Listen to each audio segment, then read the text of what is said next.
it ended 18 days, and there was Surya Grahana at the end of Mahabharata, and at the beginning of Mahabharata was also Chandra Grahana, lunar and solar eclipse. And it is clearly said, after 36 years Mahabharata war, again there was such a time when there were two eclipses in one fortnight itself, one lunar and other solar. Naturally, that can only happen between Amavasya and Purnima. And then Krishna and the Yadavas, they had to face their end. And it is said it is this curse of Gandhari. So, the scholars have made wonderful study based on the computation when and where these eclipses they happened. Within a gap of 36 years, two eclipses, solar and lunar, happening within a fortnight. And they finally arrived at two. One happening in 2183 BC and other 3067 BC. But the other corroborating evidences are also present in Mahabharata. Vyasa very clearly gives positions of different stars. Accordingly, when Shanishchara, the Saturn, is in Rohini and Kuja, Mars, is in Jyeshtha, Mahabharata war occurred. By knowing this, they have fixed it, it is 3067 BC. They have located the star position of Rohini, Jyeshtha, Kritika and Magha. Based on all these studies, it has been done. And so, when Mahabharata war dating is fixed, it's before 5000 years roughly, or 5150 or 200 years before that it happened, means even before that was the Vedic period. And so Rajaram gives the Vedic chronology. And not to speak about the wonderful voluminous contribution of Kalyana Raman. Dr. Kalyana Raman has uploaded more than 10,000 pages of literature on this in the internet. Interested people can as well refer to.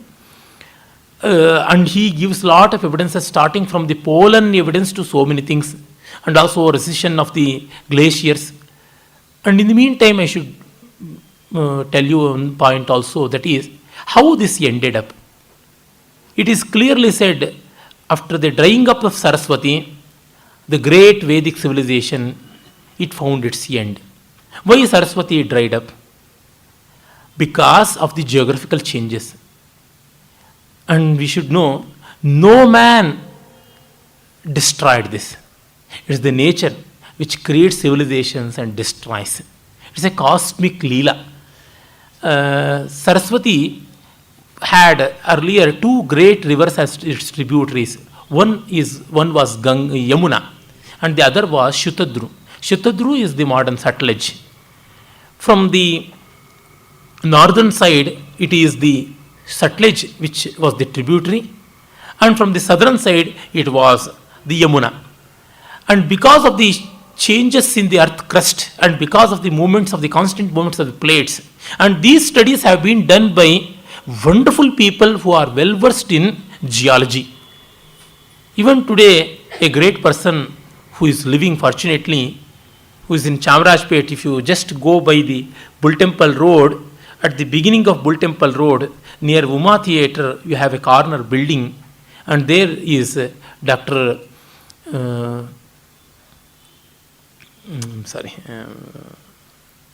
Radhakrishna, Dr. B.P. Radhakrishna. His elder brother was my Paramaguru, my guru's guru, my teacher's teacher in engineering college. And he is a well-known person in geology. He was the director of Geological Society of India. And he, with other teams of scholars, he has published a wonderful collection of papers on Saraswati River. It is published from the Institute of Geological Society of India. It is available, very well researched and thoroughly documented one. There he shows how the geological changes they occurred in the drying up of Saraswati. Once the plates changed moving, the terrain itself changed. So the slope got changed, and Yamuna could no more flow into Saraswati, and it has to change its course towards Ganga. Likewise, the Shatadru river changed its course and turned towards Sindhu. These two great tributaries, when once they stopped flowing into Saraswati river, naturally it has to dry up. And that place is clearly mentioned in the Tandi Mahabrahmana and even in the Mahabharata and other later Brahmanas too. That is one place called as Vinashana. Vinashana means ending up. And there Saraswati ends in the desert and vanishes. And later it is seen at some other place and again flows. And that point is called as Plaksha Prasravana. Prasravana means secretion, oozing. Plaksha, it's one place.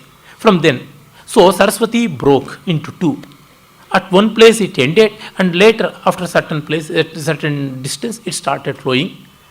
And that, because of paucity of water, ended up as a marshy place, and that is Rann of Kutch. And in our tradition, oral tradition, and again coming to Purana as a literal tradition, we know Triveni Sangama is in Prayaga, Tirtharaja. Though we have only Ganga and Yamuna, it is said Saraswati Gupta Gamini. Why it is Gupta Gamini? Once tributary of Saraswati, Yamuna, came to Ganga's fold, and that's why the traces of Saraswati are yet present. And when once Saraswati dried up, the people staying in Saraswati, on the banks of Saraswati, they moved to Ganga Yamuna. That is Kurupanchala. So earlier, what was Saptasindhu Pradesha, as it is called, Asikni, Vipasha, Vitasta, Shatadru, Parushni, and then Saraswati, Sindhu. These places, they were occupied. No more waters.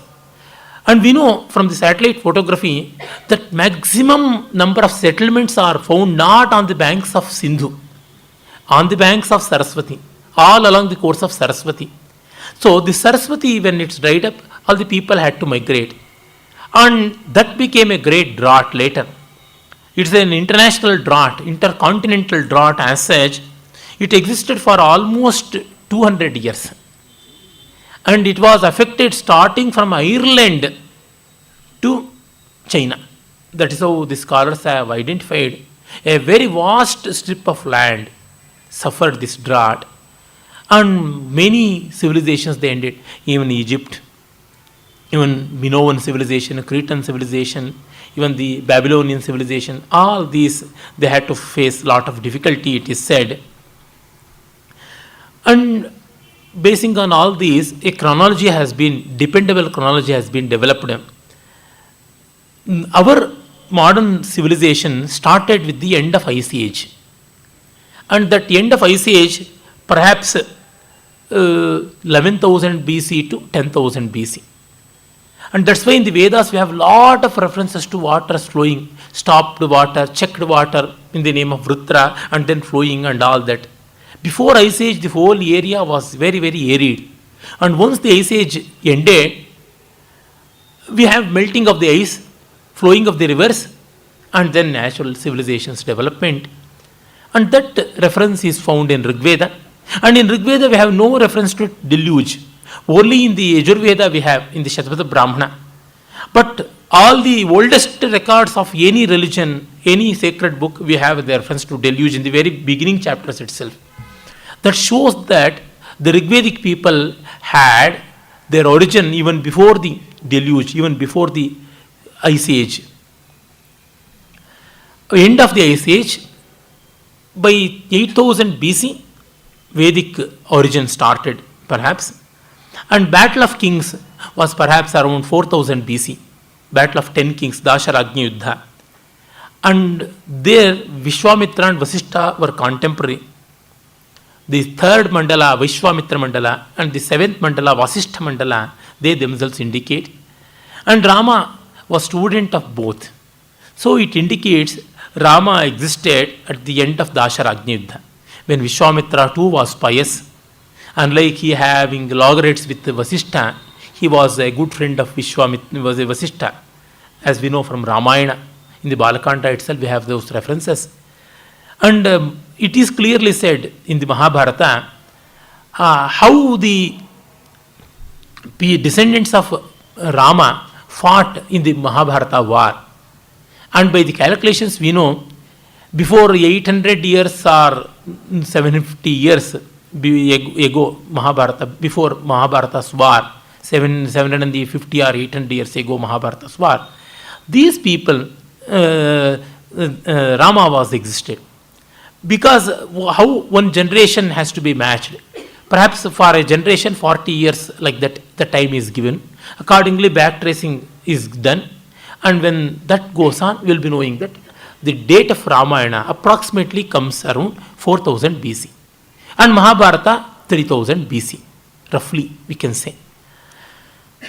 Then, by the end of Mahabharata, in Mahabharata we find Vyasa dividing the one singular monolithic Veda into 4. So the Vedic age is complete. When critical edition, division, analysis, appendices, all that start when once it is complete. That is the general thing which happens. So when a great age is complete. And by the time of Mahabharata itself, Saraswati was drying up. In Sauptika Parva, we clearly find the Tirthayatra of Balarama on pilgrimage, and all along the course of Saraswati he made the pilgrimage, and he sees how Saraswati is drying up. So when it dried up completely, that civilization ended. And then came the Sutra period, it is said, that is between 3000 to 2000 BC, Shubha Sutras period. And then the great drought and the completely drying up of Saraswati, it happened. So great drought started in around 2200 BC to 1900 BC, those 200-300 years of drought. So that ended the ancient world. From then we have the later history. I am not going to those details. This is how the Vedic dating has to be done. And here we should remember that in our Puranas we have lot of references to Manvantaras and lakhs of years and other things. They are all exaggerated, blown up figures. We have only this much. That is enough to know. It should be tangible, humanly possible ways. It's all not on supernatural basis. It's completely on the mundane human approach. Accordingly, we can find this much. And one should not be crazy, and one should not be hell-bent upon pushing the years back and back or pulling the years forward and forward.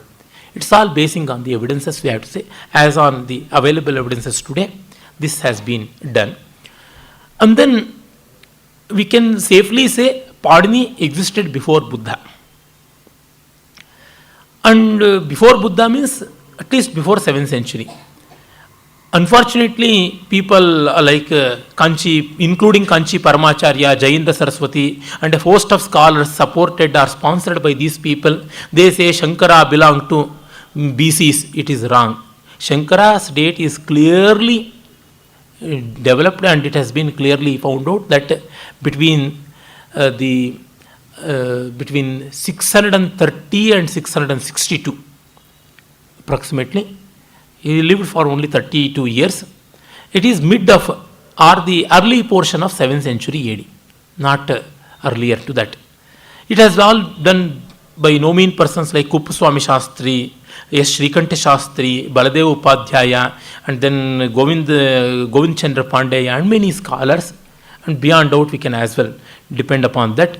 One person by name Umesh of Chennai, an IIT product, he developed interest in this and has done a wonderful job by the title Date of Shankara, an independent book of some 300 pages or so. Very good book.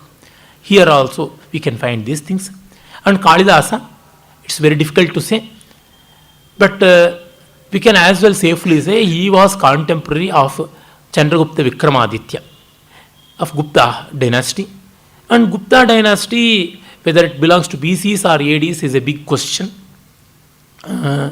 But tentatively, I think he belonged to 4th century AD. That's my view as on today. If I get more convincing data, I can as well go. But some scholars, they opine that it is not the Chandragupta Maurya of the Mauryan dynasty who faced the Alexander's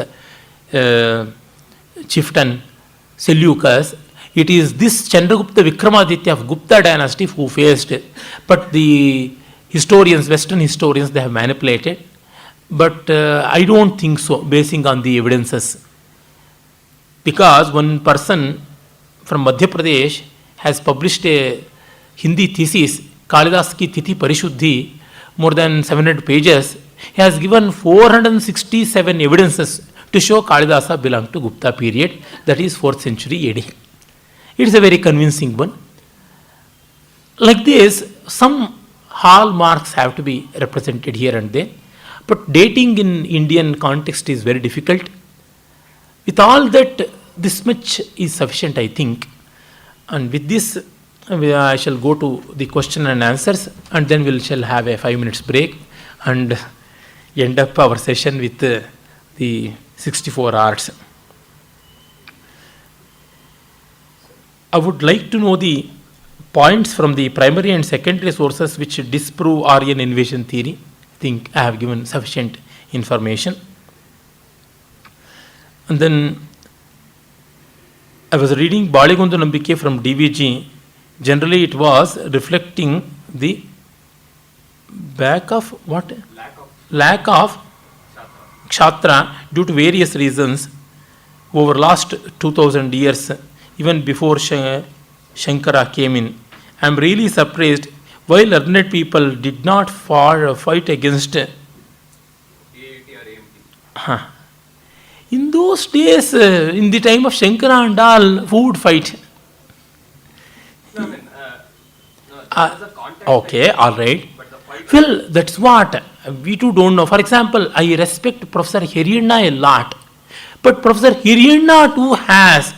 Yesterday I was going through some of his works. Says Rigveda 500 BC, Haro Hara Shambho Shankara, impossible. Whether it is Hiriyana or Hiriyana, whatever, I can't agree. But they are also products of their times. Anand Kumar Swami, very great champion of Indian culture, and who argued the case of India profoundly well at the global level, he too accepts Aryan invasion theory. Many people, whether it is D.V. Gundappa, has not clearly mentioned anything, of course. Many scholars they have. That's what I am saying. Those who boldly opposed, they had very few archaeological evidences. They have to depend upon literary evidences. The Saraswati river evidence, it came only in early 80s and it became established in 90s. Till then it was not known. If these evidences, if Shrikant Shastri or A.C. Das they would have baffled any scholar on the globe. So that is one of the reasons. We should not, at least the Indian scholars like Vasudev Sharan Agrawala or Moti Chandra or Baladev Upadhyaya, Govind Chandra Pandeya, or many people are Gopinath Kaviraj, Dr. V. Raghavan, Kuppuswamy Shastrigal, P.V. Kane. Everybody is a great scholar. Everybody is a very great scholar. Sampurnanand. Many scholars are there.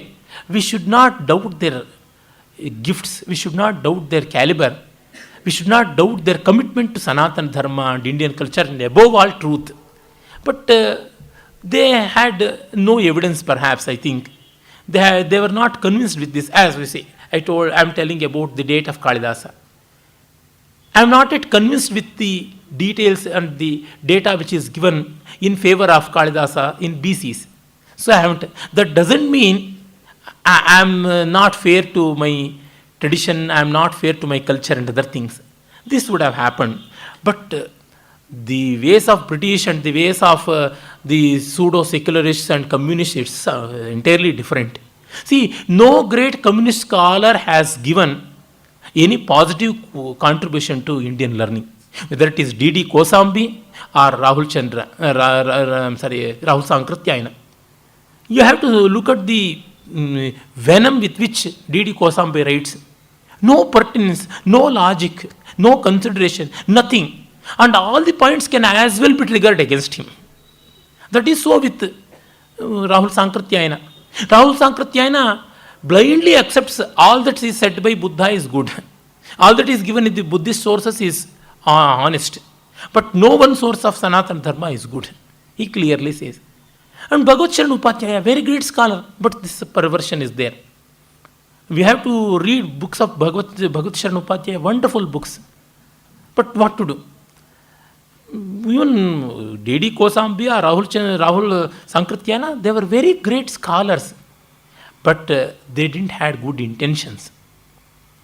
They had such biases that can be known. Bhagavat Charan Upadhyaya's biases are not too many, but these two, especially D.D. Kosambi. How about Ramasetu satellite evidence? I haven't studied much, but we have literary evidences of 14th century also to show that there existed a land link between Sri Lanka and India. And whether it is built by Rama or not, it's a big question.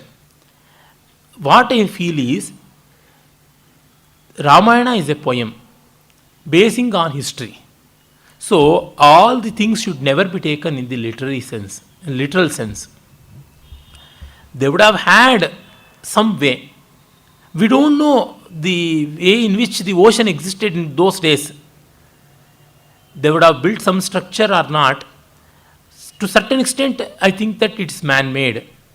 But if the dating is going back to something like some lakhs of years or billions of years, I can't endorse that. I can't endorse that. That is the date of Rama and Ramayana.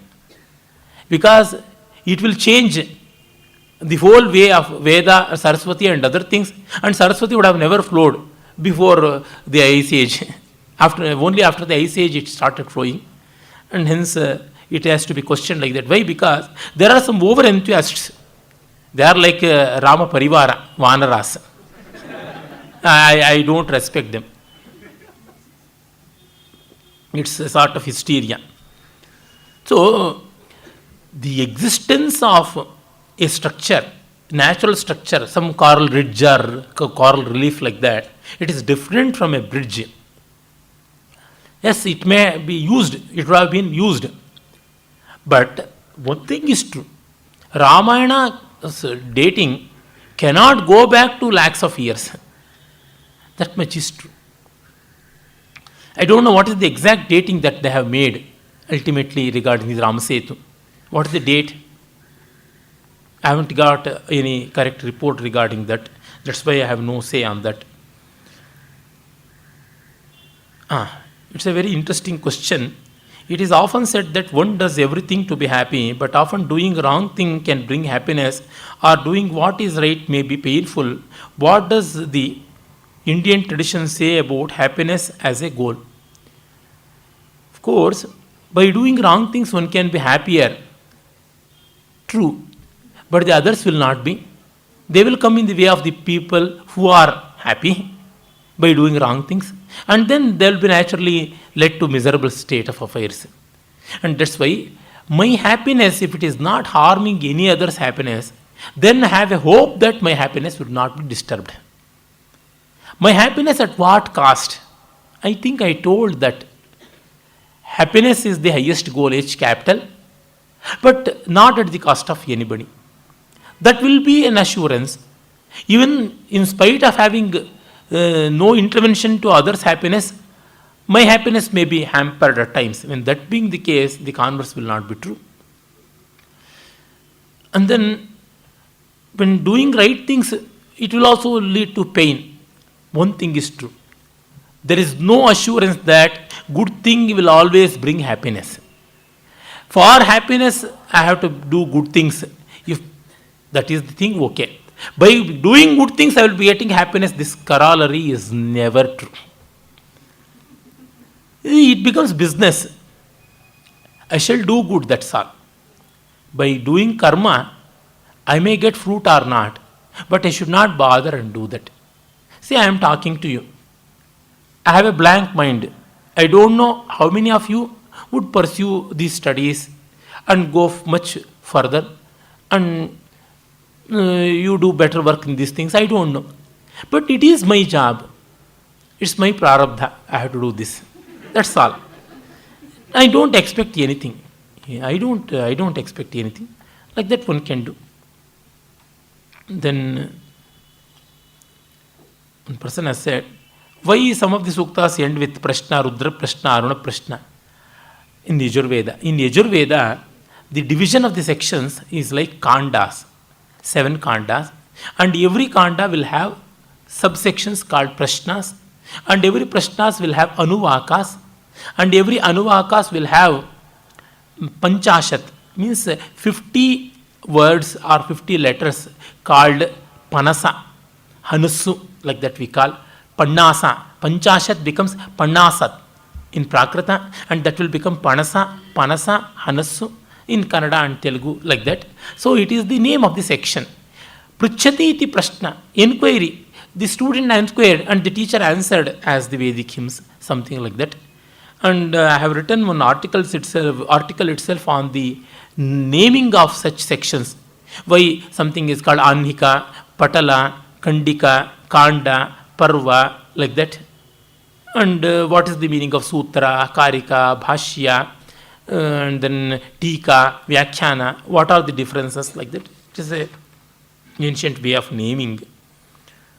And then one more question. In the context of rituals, what is the significance of Mangala Arati? Waving fire, no? I can just say, waving the lamp. It is Aratrika. Aratrika is a way of, you need not go to prove every act of ritual as logical, scientific and other things. So many things, they defy logic. We should have this in mind. We should not be hell-bent upon proving any point with reference to science or spirituality. But for that matter, the camphor came to India from the southeastern islands, Java, Madagascar, Sumatra, Borneo, Malaya and other places. And it's not a native Indian product. Nowhere in the Vedas and even in the Vedangas we have reference to camphor, Karpura. Only in the later literature we have Kalidasa and others, they have plentifully in replete they have mentioned. And the way of this camphor, they are called, in chemistry they are called by one particular thing. Of course, sublimation, but they belong to one particular category. They are all organic compounds, aromatic compounds, exactly, aromatic compounds. They directly go from solidus to gaseous, bypassing liquidus. And that would have been felt wonderful. Even something burns, it will be left with ashes. But this has no ash. So complete sublimation, complete annihilation, that is a way of leaving no footprints, leaving no evidence and ending up our lives. Something like Sadeha Mukti. That may be the indication behind that would have been. And the most logical and mundane answer is, generally the Garbhagraha Sanctum Sanctorum is in the dark position, and so focusing, devotion and a sort of suspense, secrecy, curiosity will all be generated. In that, immediately when the Aratrika is lit and it is waved in front of the image at different levels, it will be a wonderful experience. So it is an illumination, natural illumination, and lot of fragrance is also there. Thing. Well, with this I think we shall conclude this session. In some of the pujas, Swarnagauri puja for example, Yajnopavita is offered to goddess. Yes, I told in the other day. Yajnopavita Dhrita Pavitra Kayam, something like that. Banabhatta's Mahashweta had Yajnopavita, and Parvati in Penance had Maunji Bandhana. All that I told. Kalidasa's Parvati and Valmiki's Sita as well as Kausalya. All these people they had, and one can get into the thread ceremony initiation as well. And personally I feel all the samskaras are important, and anybody irrespective of the caste, irrespective of the language, caste, creed and other things, or the gender, they can have the samskaras. It is better. If you feel that it gives an upliftment and motivation, one can as well have it. And there are people who can accomplish that. I can find for yourself Purohits also. If nobody worst to worst, I will come. No problem. Because it is a beautiful thing which one and all should undergo. If possible, practice it. It's always better. And that practicing gives a lot of strength and meaning into it. When we want to feel the wind, we have to move in that direction. When I am here or when I am standing outside, I will not feel. But when I go on a bicycle, I feel more. When I go on a two-wheeler, motorized two-wheeler, I feel much more. Did that speed of air change? No. It was moving the same speed. My intensity of moving in that direction, it has changed. It has accelerated. So I feel it more. So as we go deeper and deeper, as we move further, we will be having that feeling. And I don't think only Brahmana supposed to be Janma Brahmana is supposed to have these samskaras and male is supposed to have these samskaras. I don't endorse all these things. For that matter, even Arya Samaj, they have done wonderful job in that manner. And these are the things which we have to adopt. I think earlier one and all had, and now they are missing. For example, the name Brahmachari has another synonym, Varni. Varnaha asmin iti Varni. Only after the initiation into thread ceremony, that is Upanayana, a person will have an opportunity to choose his Varna. Till then, nobody. Janmana jayate shudra. This is not found in Manusmriti. Many people say it is in Manusmriti. Janmana jayate shudra samskara dvija uchyate vedabhyasad bhaved vipraha brahmajanati brahmana. No, but it's a wonderful shloka. Whoever would have written this, I have not found any dependable source to this yet. Well, what I mean here is, all are by janma same. So by samskara we have to choose and adopt. Up to 10th standard, one and all will be having the same sort of syllabus, study and all. Later they choose their professions, they choose their field and go. At the level of PUC itself, they differ. At the level of degree, they differ. At the level of masters, like that, they may differ, they may diverge. But this much is true. That is, they should have some basics. And into the basics, we have the yajnadana, tapas and other things. And later specializations. So, everybody has a right. Learning the Vedas, knowledge, it is all birthright. Shankara has clearly said, Jnane sarvesham adhikaraha iti sthitam in his Taittiriya Bhashya. And just because Shankara told, I need not follow that. I agree because my pertinence endorses. Thank you. The last session in this course, rather, very informal, interactive course, which is very much of use to me. I found many questions and many people coming and inquiring, but in one point, I feel disillusioned. That is, specific questions are there, but nobody came to me with any feedback that the approach to this, whether it is good or bad, nobody gave that. ಮಂಗಳಾರತಿ ಮಾಡಬೇಕಾ, ಶ್ರಾದ್ದ ಮಾಡಬೇಕಾ, ಸೂತಕ ಬಂತ, ಯುಗ ಎಷ್ಟಿದೆ, ರಾಮ ನಿಜವಾಗಿದ್ನ, ಕೃಷ್ಣ ಬದುಕಿದ್ನ, these things and so many such things. But you should never miss wood among trees. In that way, whether my approach, whatever I am giving, whether it is suitable to you or not, whether you find any logical fallacies there or not, whether you have any agreement or disagreement, nobody has said that. I feel really pained in this regard. Because, please? No, not qualified. You have your own intellect, you have rationale, you have your own grey matter, of course. With that, can you not say whether it is right or wrong? It's not to feel that I have done something great. To reaffirm or question my own stand. I need that. I don't need any glowing tributes to my job. What just I need is whether it is pertinent or not. Whether it is logically tenable or not. This is what I need. If you have in your mind, and if you are not coming with that, and coming with all these things, I should just get disillusioned. Because I am here to give you an approach.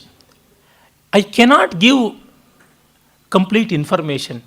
Complete information is almost impossible. For example, Mankanaka. Who is Mankanaka?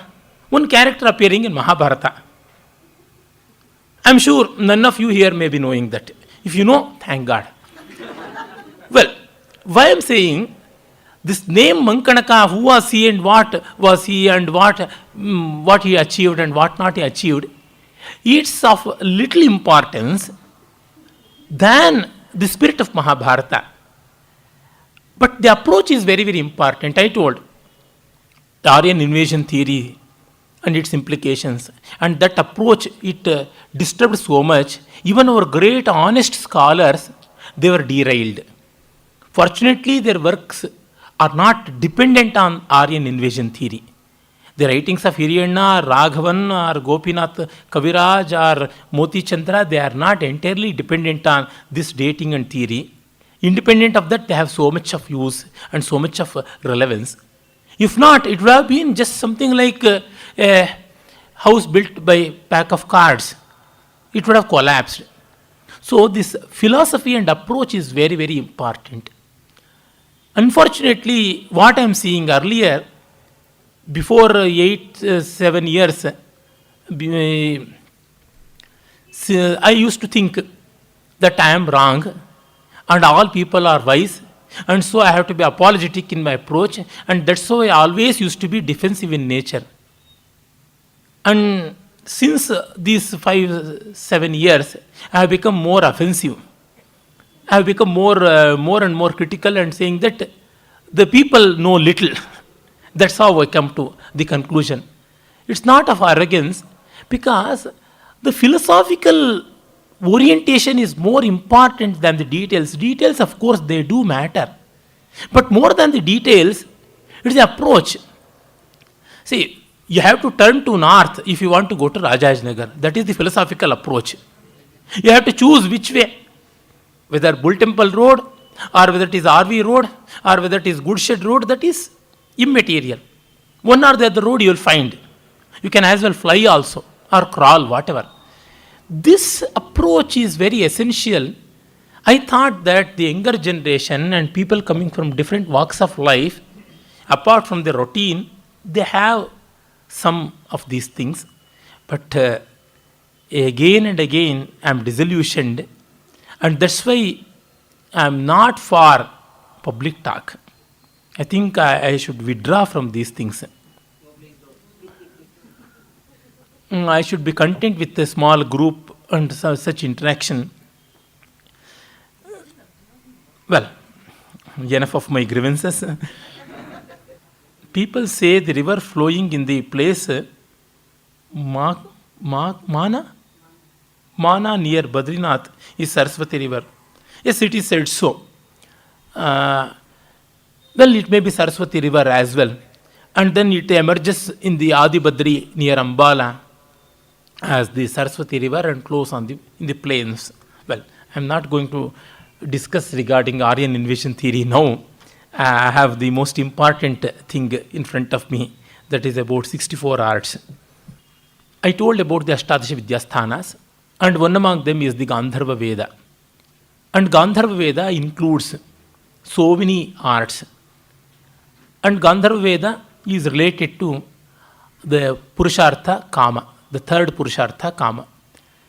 And so the great work that explores the third Purushartha is Vatsyayana's Kama Sutra.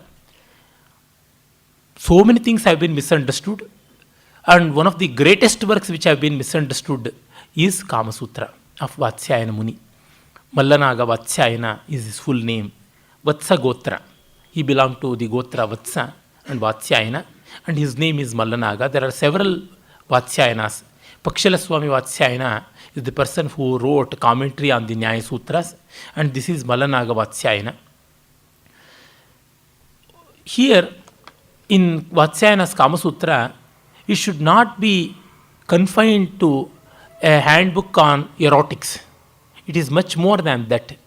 In the beginning, we have a chapter called Nagaraka Vrittanta, how a civilized person should behave and how he should divide his time and enjoy the things. In our tradition, we have Rajacharya, how a king should divide his day and night into different parts, and how he has to use it usefully, the utilitarian way of it, and how he should be available to subjects, and the mantralochana, the discussion with the ministry and taking the decisions. All these are very meticulously presented in Kautilya's Arthashastra. Like that we have in the Ayurveda Rutucharya and Dinacharya, how a healthy person should behave, both in the great Samhitas of Sushruta and Charaka. We have wonderful details, and that has been very well ably summed up by Vagbhata in Ashtanga Sangraha and Ashtanga Hridaya. And we have Kavicharya, how a poet should live and how an artist should lead his life in Rajashekara's Kavimimamsa. We have that perhaps in the 8th chapter. So also we have Vatsyayana's Nagarika Vrittanta. And there he has mentioned 64 arts. Many concepts in India are very beautiful, and every word has its own connotation. Shastra, Kala, Vidya, Shilpa, Darshana, all are different. Darshana is a viewpoint, a view, an approach. Drish, Bhavakarnado, that is the dhatu, and that means Bhavakarna, my feeling and my action, my activity, my approach and orientation towards certain thing, that is Darshana. And Shasana, Shas and Shams, these are the two dhatus which give rise to the word Shasana, Shastra. Shasanat tatha Shamsanat Shastram. Shasana means prescription, do's and don'ts. And Shamsana means revelation. In a Shastra, we need both. He should reveal something new and should prescribe something good or bad. And some of the Shastras are physical science, like physical sciences. They don't prescribe. Physics never prescribes anything. But sociology and law, they prescribe. So the prescriptive nature, they are the normative sciences, and the descriptive nature, the physical sciences are there. And Kala, Kal, Sankhyaane, Gatau, Kshepecha, that is the dhatu. The word Kala has come from this dhatu, the root. Kala means Gatau. There should be some dynamics in art. Wonderful vibrance and then revelation, that should be the way of art. It should mean something. It should have pulsating feeling, and that is the way of art. And always we know, Sarve Gatyartaka Dhatavaha Jnanarthe Prayuktaha, it is said. Every dhatu which represents knowledge will have dynamism in nature. Any dhatu which has the meaning of dynamics can as well be used for jnana. Means our tradition always says jnana is not static, it is always dynamic. For that matter, Chaitanya is dynamic. Atma has come from the root An, Spandane, vibrance. And then we have other meaning, Sankhyana. Sankhyana means analysis. In art, we should have an amount of intellectuality also. If not, it cannot be comprehended and it cannot be brought forward. It cannot be handed over to the future generation. To teach, we should have some prescription. It should be structured. That's why if I become too creative, I cannot be a good teacher at all. I should be prescriptive at certain level. If a musician starts teaching and at every level he starts different sangatis, how the student should grasp? He should have the capability of reproducing and also creating. Reproduction and creation are very, very important. Both are important. Just because I have manodharma, for example, Nada Sudha Rasam Bilanu, Nada Sudha Rasam Bilanu. Hundreds of times the same Nada Sudha Rasa. Nada Sudha Rasam Bilanu. This is the second Sangati. Nada Sudha Rasam Bilanu. Nada Sudha Rasam Bilanu. Nada Sudha Rasam Bilanu. This is the third Sangati. This faithfulness of reproduction is also one important feature. If not, you cannot teach. The unbroken tradition needs teaching, effective teaching. And at the same time, a creative person will be transcending this. He will be adding new things. నాదసుధారసం బిలను నాదసుధారసం బిలను నాదసుధారసం బిల్ like that.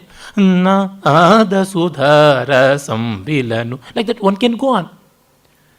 But the thing is, he should be first faithful to the basic structure. To grasp the structure, skeleton of it, he should reproduce, and then he should outgrow that. Nobody can learn poetry in the first step itself. First, they have to learn grammar, language, and then the features of it. Likewise, the Sankhyanā is also very important. Why? I am emphasizing on this point. Nowadays, in the name of creativity, anarchy is propagated. Ruthless, shameless, ruleless features are projected as great art. See, they can't even reproduce one leaf properly. They become modern artists of great creativity. What fun! I can't understand. They can't even write 4 lines in a metrical pattern, and they become great poets. Lot of erudition should go into the work, and it has to be transcended. Unfortunately, we have only the 2 extremes. Only erudition, no creation. Just production, something like mass production in a factory, nuts and bolts, only nuts, not even bolts. Nuts producing nuts. But here, no nut, no bolt. It's only a jolt. That is in the name of modernity and creativity. We need nuts and bolts, of course, but to fasten something, is it not? To fasten something means fasten the hearts, fasten the ideas. So, Sankhyanā is one more dimension of art. And the last one is Kshepe, means thrown into ecstasy. That should happen, the aha, vah, that should happen in art. If not, it is not art. I should forget myself. In the first lecture itself, I told about the nature of Ananda and the forgetfulness and all that. So, I need not ponder over that again. This is how Kala. So, Drashana, Shastra, Kala and Vijnana.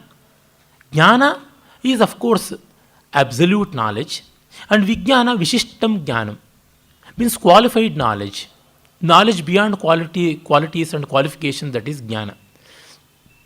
In Vijnana, we have one more thing, Shilpa.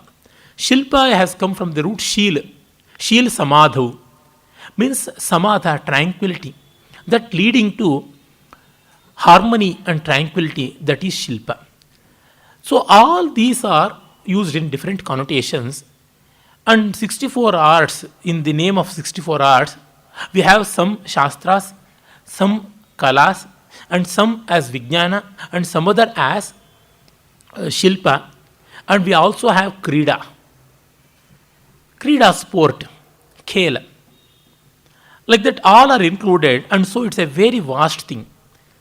And it is often said, to ridicule rather, Indians are experts in divisions, dividing into so many features and presenting. Not are these moderners? In what way different? Even the moderners do that. When there is an expansive nature of knowledge, when there is so much of growth, we have to divide and categorize and show that. And also naming. They are very, very important. If we can't name anything properly, anything effectively, we can't comprehend easily. For example, if we don't know the name cow, we need a paragraph to explain what I saw. It's an animal. Well, which sort of animal? 4 legs. Even donkey has, lion has, with hoofs. Horse has hoofs, but in different way. And it has horns. And even the deer have horns. It is different. So many details are needed. In that way, Samnya Paribhasha, the technical naming is very, very useful for communication. That's called Laghava. And in Patanjali's Paspashanika, the great commentary on Mahabhashya, on the Panini Sutras, the Mahabhashya, we have all these details. Why language is needed, why grammar is needed. He gives 5 uses of grammar. Wonderful. Why I am saying this? Our ancestors, they thought about all these things and developed. And here we have included all arts, the classical arts, the folk arts, the popular arts, crafts, everything. It's a big, all encompassing, very generous way of classification. Why I am saying, nowadays, in the name of folk and classical, another division has been developed very cleverly. We know the word clever has the meaning that is crafty, wily, foul. With that sense only I am using this word cleverly. Very cleverly the leftists are bringing the so-called division of Brahmana and Abrahmana, Brahmana and Shudra into the world of arts too. The folk arts are all Shudra in nature and the classical arts are all Brahminic in nature, like that they are saying. But it is not true. We cannot attribute any art to any caste or any creed. So, these 64 arts, they go by that. And we have certain numbers, something magical numbers, something like 4, 16, 64 and all, the multiples of 4 for that matter, they are special, or multiples of 3.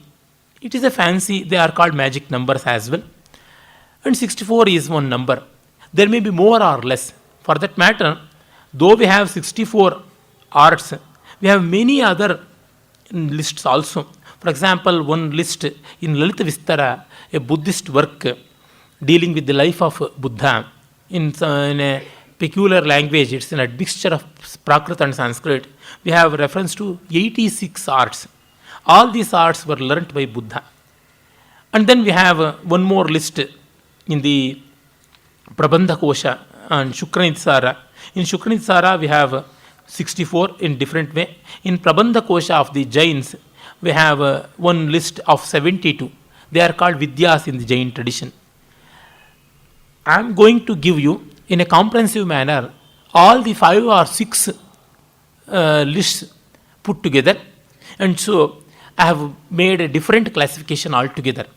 The names and the details are all present here in my exposition, but I have divided even more logically tenable so that we can get a comprehensive idea of one and all. And then we should also appreciate our ancestors' efforts, for they did so meticulously. When the rest of the world had not even thought of any such development, they made such a difficult thing possible. They took so much of pain to categorize these things, to define and to elaborate and to pave further way in that course.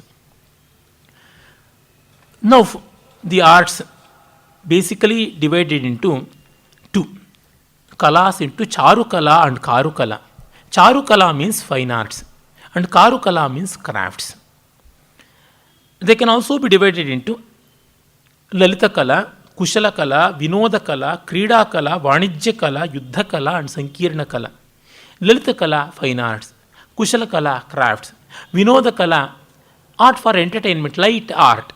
And Krida Kala, the sports. And Vanijya Kala, the business art. And Yuddha Kala, martial art. And Sankirna Kala, belonging to no such groups. And it's an allied one, assorted group. We have many books also. I shall just give you some of the major books. Fine Arts in Ancient India by Anil Bharam Ganguly. Kalas by Venkat Subbaya.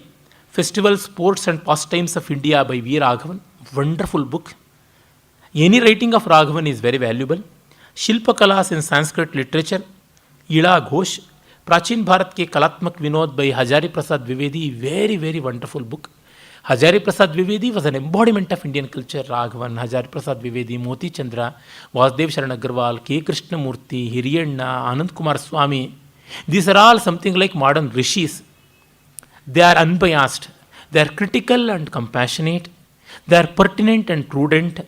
They are prolific and peaceful. They are illuminating and illustrative. In wonderful combination we find their capabilities. Then in Kannada we have one book by name Arvatnalku Kalegalu by M. Sridhar Murthy and Chatushashti Kale by Dr. T. Satyavati. Indian Entertainment by E. R. Saletore. Very good book indeed. These are some of the books available. Well, in that way these are categorized. Now I shall take up the literary arts. In literary arts we have Sahitya Kalaha, Kavya Kriya, poetry, writing poetry, how to compose poems. It has been taught in ancient India. Of course, it's very difficult to teach poetry. But as we can teach classical music and classical dance and classical painting, so also classical poetry. Unfortunately, nowadays, our children have been initiated into classical dance, music and painting too, but not classical literature. My dream is to revitalize that. I have written few articles on that. It is in the internet too. The necessity of classical writing, classical poetry is emphasized there. But it's a very difficult art. It needs erudition and a bit of expertise in so many fields. However, we should never ignore that, because poetry or writing, creative writing is the most exploited and misused, misrepresented and abused art form by the anti-Indians, by the anti-Sanatana Dharmis. And all the universities, all the academic bodies, they are all haunted by these imps and devils. So, to counter them, we need this. Unfortunately, in this regard, I think all the so-called champions of Hindu movement, they have given no mind.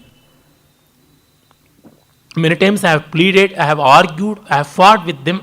They have only given their deaf ears, nothing more than that. Thinking of art is a sin to the champions of Sanatana Dharma. To all the heroes of Hinduism, art itself is a sin. But art is the only way by which we can join people, we can communicate with different mindsets, and we can be compassionate and yet critical. It's all possible by art. And as Professor M. Hirana says, art can successfully take the role of religion in modern times, where reason, rationality and equality, democracy reign supreme as values. Then Kriya Kalpa. Kriya Kalpa is the ancient name given to aesthetics, later called as Alankara Shastra or Sahitya Mimamsa. It is Kriya Kalpa. Means creating poetry and also analyzing and appreciating poetry. Both are very, very important. Karayitri Pratibha, the creative genius, and Bhavayitri Pratibha, the appreciative genius. And then Abhidhana Kosha, Chando Vijnana. Abhidhana Kosha is about lexicography. One should have word power. Yesterday, when we met for the Raghumsha Study Circle, I was telling, one name Moon can be represented in thousands of ways with thousands of synonyms in Sanskrit. See, for one ocean, you can have not less than 500 names. That is possible in Sanskrit. To create number of words, word building is a very, very important role in poetry. And suitably, for example, breeze or wind has so many names in Sanskrit. Swashanaha, Sprashano, Vayuhu, Matarishva, Sadagatihi, Prashadashva, Gandhavaha, Gandhavaha, Anilaha, Ashugaha, Samira, Maruta, Marutu, Jagatprana, Sabhirana, Nabaswan, Vataha, Pavanaha, Pavamanaha, Prabhanjanaha in our kosha. When there is a gentle breeze, you can call Anila. When there is a slow and steady, Maruta. When there is a quick breeze, Samira. When there is a torrentful breeze, it is Prabhanjana. Even by the utterance you can feel. Anila cannot be uttered in a jarring manner. Prabhanjana cannot be made soft. And Samira, one lagu, one guru, another lagu. Samira means you have a wave. You have an unexpected surprise. It's there. But Maruta, it's not. Vata is a very dry word. Shvasana, very breath. The importance is Jagat Prana. Gandhavaha means that which carries fragrance. In a garden, the breeze can be said Gandhavaha. Next to a drainage, you can say Durgandhavaha. Likewise, in Sanskrit, the beauty of the language is manifolded. One is word power.